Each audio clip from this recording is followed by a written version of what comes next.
Hi everyone. It's only a month now until we're going to be out in that beautiful white snow in Norway.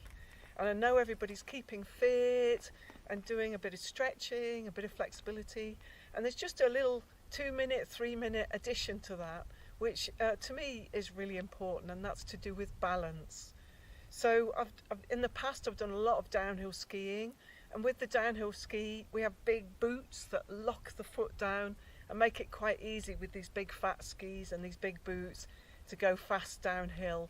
With Nordic skiing we have more flexible boots and skinnier skis, so it's definitely more graceful and requires a lot more ankle flexibility and balance. And the more ankle flexibility and balance that we can have, the better, the more graceful and more enjoyable, pleasurable diagonal stride we can have. So I'm challenged. I have arthritis in my left ankle, so these exercises are really important for me. So we'll just start with a bit of a warm-up, and then I'll run you through the things that I practice daily. So we're going to start with letting the cat out. So breathing out, arching the whole back, bringing the cows in, breathing in, arching the back, breathing out, just to give a bit of flexibility to the spine. That's it. So we're in a nice stable tabletop with the hands below the shoulders and the knees directly below the hips. You're not crunching your neck at all, you just got a nice soft focus between your hands. And we're just going to start with some balancing tables. So your left foot goes back and your right foot goes forward. Focus on dropping the foot down, so heel away. A nice stretch across the diagonals of the body. And if that doesn't feel too challenging, you can even take it a little further, take it out. If this is enough, then that's fine, because it's challenging your core as well as your balance. If you want more of a challenge, you can carry on with the cat-cow, breathing out, breathing in, breathing out, breathing in. And of course the important thing is that you swap sides. So whatever you do, whether it's just even a half balancing table to start with, if it feels too insecure, that's still very good for your balance and for your core as well, your transverse processes. So reaching out, a little bit of challenge if you need it, otherwise just hold it there and bring it back. And now we're going to go into a nice downward dog, so tuck the toes, straighten up, and of course take the dog for a little walk, just stretch out your calf muscles. Oh, that feels good, especially after all the hiking and walking, just to stretch out the calf muscles. And then I'm going to bring my right foot forward, drop the left knee down, and then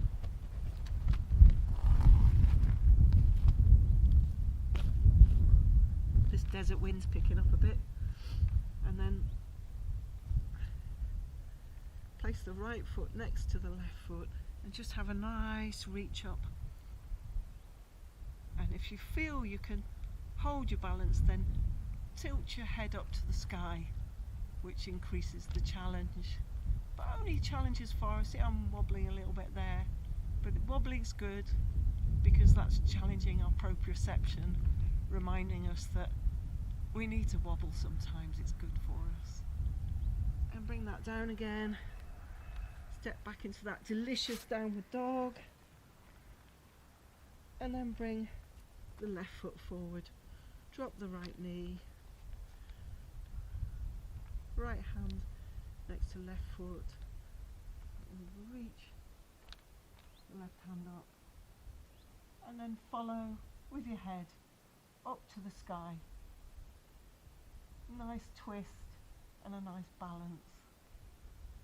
And then bring your hands back down again, back into another downward dog. And we'll keep walking the dog because you can't walk the dog enough. And this time, if you feel you want to challenge yourself further, you can go into a high lunge.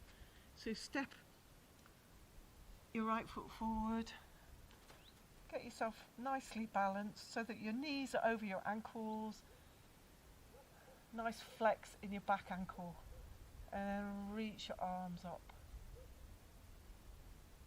At the moment my head is looking straight ahead, but when I've got a bit more equilibrium, I'm going to lift my head right up to the skies. And again, that's challenging my balance a little bit more, which is what we're looking for. And then drop down. And of course we're going to swap sides then. So another little dog walk and then left foot forward. This is a bit more challenging for me. So taking your time, finding that point of balance. To some people it's looking at a point ahead, to others it's just listening to the sounds, which also help for balance, the wind, whatever works best for you, and lifting your arms up to the sky, and then when you're ready, follow with your head, or not, as the case may be. Every day's different as well when it comes to balance. Some days feel great and other days are a little bit more wobbly. And just embrace the wobble. Good. Now just walk your feet forward and roll back up. So the basic diagonal stride movement is it's a bound forward. So we've got, if I demonstrate with my right leg first. So I've got my right leg behind me and I've got my left arm at sort of boob height. So this is the classic position. And then my heel is pointing outwards, so I'm not kind of pointing my toes, I'm letting my foot drop. And then we just think about making a bound forward and swinging with the opposite arm. And again, point of detail, just letting the foot drop again. So I'll do that with the other opposite side now. So this time I'm gonna, I can't remember which one I did before. Yeah, I'm gonna bound forward with the left foot. So I'm balanced on my right foot, and I'm gonna bound forward. So I've got opposite. Oops! See, this is the challenging one for me. Drop the foot. Make sure the arm isn't too high, and this is like the perfect position. And a little bit more bend in the knee, a little bit more flex. So sort of practicing that. Just practicing opposite arm, opposite foot, just a little bound, particularly if you do a little bit of running, really focusing on that running uphill, up gentle hills.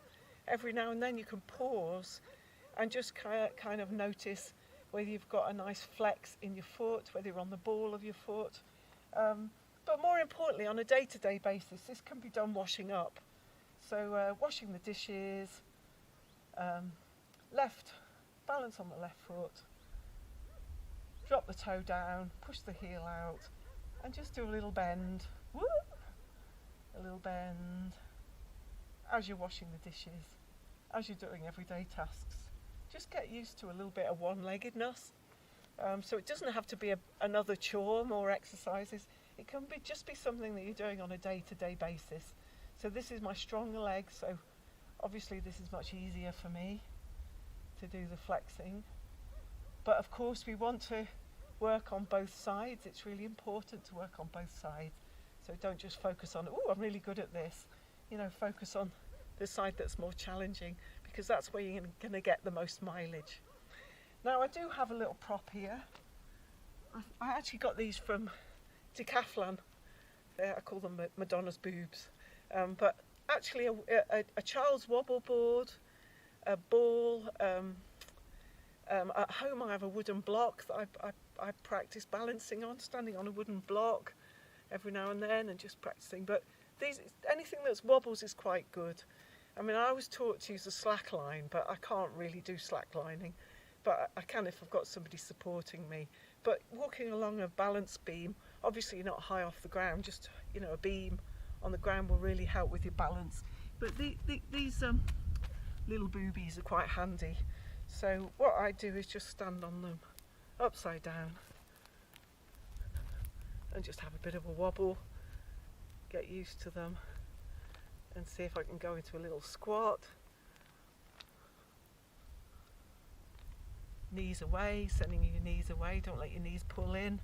So the squatting is really good practice for making sure that you don't pull your knees in, that you send your knees out and away, which is much better posturally and ergonomically. Yeah, so that's it. Just have some fun.